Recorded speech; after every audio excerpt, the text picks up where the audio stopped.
ಸರ್ಕಾರಿ ಸೇವಾ ಅವಧಿಯಲ್ಲಿರುವಾಗ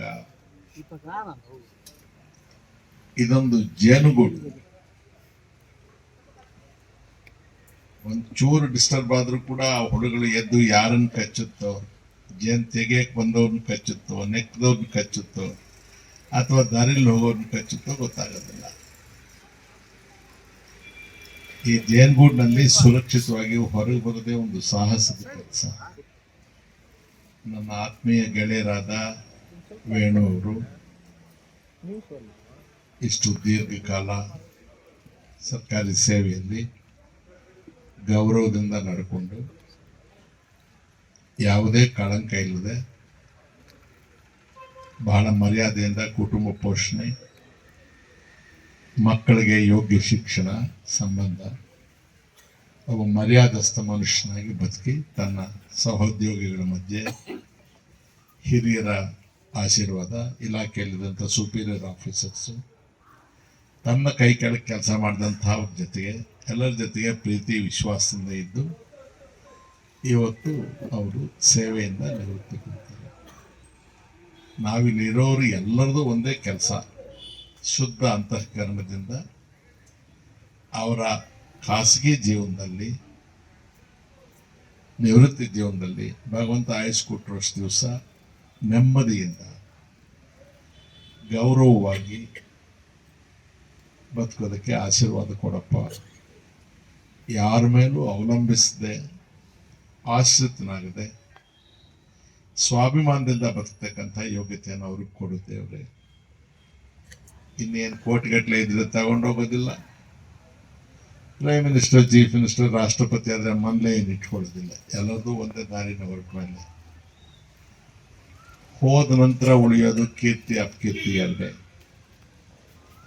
ಇದರಲ್ಲಿ ನಾವು ಯಾವುದನ್ನು ಆಯ್ಕೆ ಮಾಡ್ಕೊಂಡು ಬದುಕಬೇಕು ಅನ್ನೋದಷ್ಟೇ ನಮ್ಮ ಮುಂದೆ ಇರ್ತಕ್ಕಂಥ ವಿಷಯ. ನಾವು ಸ್ನೇಹಿತರಾಗಿ, ಆತ್ಮೀಯರಾಗಿ ಅವರಿಗೆ ಬಯಸೋದು ನೆಮ್ಮದಿ ಇರಲಿ, ಗೌರವಯುತ ಜೀವನ ಇರಲಿ, ಕೀರ್ತಿಯುತವಾದಂಥ ಜೀವನ ಇರಲಿ, ಅವ್ರ ಮಕ್ಕಳಿಗೆ ಒಳ್ಳೆಯದಾಗಲಿ, ಅವ್ರ ಮಕ್ಕಳು ತಂದೆ ಥರ ತಮ್ಮ ಸೇವಾ ಅವಧಿಯಲ್ಲಿ ಒಳ್ಳೆ ಹೆಸರನ್ನು ತಗೊಳ್ಳಿ, ಇಂಥವ್ರ ಮಕ್ಕಳು ಅಂತ ಹೇಳಿ ಇವ್ರ ಜೊತೆ ಜೀವನ ನಡೆಸುತ್ತೆ. ಇವ್ರ ಧರ್ಮಪತ್ನಿಗೆ ನಾನು ಇಂಥವ್ರ ಜೊತೆಗೆ ಬದುಕಿದೆ, ಇಂಥವ್ರ ಜೊತೆಗೆ ಸಂಸಾರ ನಡೆಸಿದೆ, ಇಂಥ ಮಕ್ಕಳಿಗೆ ಜನ್ಮ ಕೊಟ್ಟೆ, ನನ್ನ ಪತಿ ನನ್ನ ಮಕ್ಕಳು ಗೌರವಸ್ಥರು, ಸಾಕಪ್ಪ ಭಗವಂತ ನನಗಿಷ್ಟು ಕೊಟ್ಟಿದ್ಯಾ ಅಂತ ತೃಪ್ತಿಯಿಂದ ಆಕೆ ಬದುಕಬೇಕು. ಇದಕ್ಕಿಂತ ಹೆಚ್ಚು ನಾವು ಯಾರು ಏನು ಬಯಸೋದಿಲ್ಲ. ಬಹಳ ಸಂತೋಷವಾಗಿ ತುಂಬು ಹೃದಯದಿಂದ ಇಲ್ಲಿಂದ ಈಚೆಗೆ ಖಾಸಗಿ ಜೀವನದಲ್ಲಿ ಅವ್ರಿಗೆ ಭಗವಂತ ಎಲ್ಲದೂ ಒಳ್ಳೆ ಮಾಡಲಿ ಅಂತ ಹೇಳಿ ನಾನು ಕ್ಷಮೆ ಕೇಳ್ತೀನಿ. ತಡವಾಗಿ ಬಂದಿದ್ದಕ್ಕೆ ನನಗೆ ಭಾಳ ಅರ್ಜೆಂಟ್ ಕೆಲಸ ಇತ್ತು, ಅದರಿಂದ ಬೆಂಗಳೂರಲ್ಲಿ ಹೆಂಡಪ್ಪ ಅದೇ ತಕ್ಷಣ ಬಂದೆ. ಇದು ಸ್ವಲ್ಪ ಲೊಕೇಶನ್ ಒಂದು ಸ್ವಲ್ಪ ಕೆಟ್ಟಾಯಿತು. ಸೊ ನಿಮ್ಮೆಲ್ಲರನ್ನ ನೋಡೋ ಸೌಭಾಗ್ಯ ಸಿಕ್ತು ನಿಮಗೆ.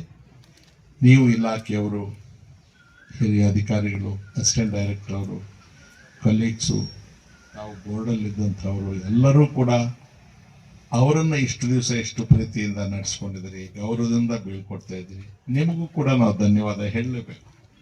ಈಗ ಉಪಕಾರ ಸ್ಮರಣೆ ಇಲ್ಲ ಈ ಕಾಲದಲ್ಲಿ. ಅಟ್ಲೀಸ್ಟ್ ನೀವು ಅದನ್ನೆಲ್ಲ ಇಷ್ಟೊಂದು ಗೌರವವಾಗಿ ನಡೆಸ್ತಾ ಇದ್ರೆ ಅದರಿಂದ ನಿಮಗೂ ಕೂಡ ನಾವು ಧನ್ಯವಾದ ಹೇಳಬೇಕು. ನಮ್ಮನ್ನು ನಾವೆಲ್ಲ ಸುಮಾರು ಜನ ನಮ್ಮ ಪರ್ಸನಲ್ ಫ್ರೆಂಡ್ಸ್ ಎಲ್ಲ ಇಲ್ಲಿ ಬಂದಿದ್ದಾರೆ.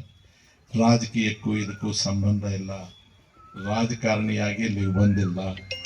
ನೀನು ಪದೇ ಪದೇ ಹೇಳ್ತೀವಿ ನೀವು ಎಕ್ಸ್ ಮಿನಿಸ್ಟ್ರಿ, ನೀನು 10 ಸಲ ಹೇಳಿದ್ರೆ ನಾನೇನು ಸೈಜ್ ದೊಡ್ಡದಾಗುತ್ತ?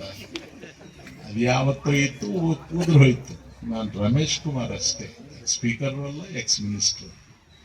ರಮೇಶ್ ಕುಮಾರ್ ಆಗಿ ಬದುಕಕ್ಕೆ ಇಷ್ಟಪಡ್ತೇನೆ, ರಮೇಶ್ ಕುಮಾರ್ ಆಗಿ ಸಾಯಕ್ಕೆ ಇಷ್ಟ. ರಮೇಶ್ ಕುಮಾರ್ ಆಗಿ ಇಲ್ಲಿ ಬಂದಿದ್ದೇನೆ. ನಾನು ಅವರ ಅಭಿಮಾನಿ, ಅವ್ರ ಹಿತೈಷಿ. ಅವ್ರಿಗೆ ಒಳ್ಳೇದಾಗಲಿ, ನಿಮ್ಗೆ ಎಲ್ಲರಿಗೂ ಒಳ್ಳೇದಾಗಲಿ ಮಾಡಿ.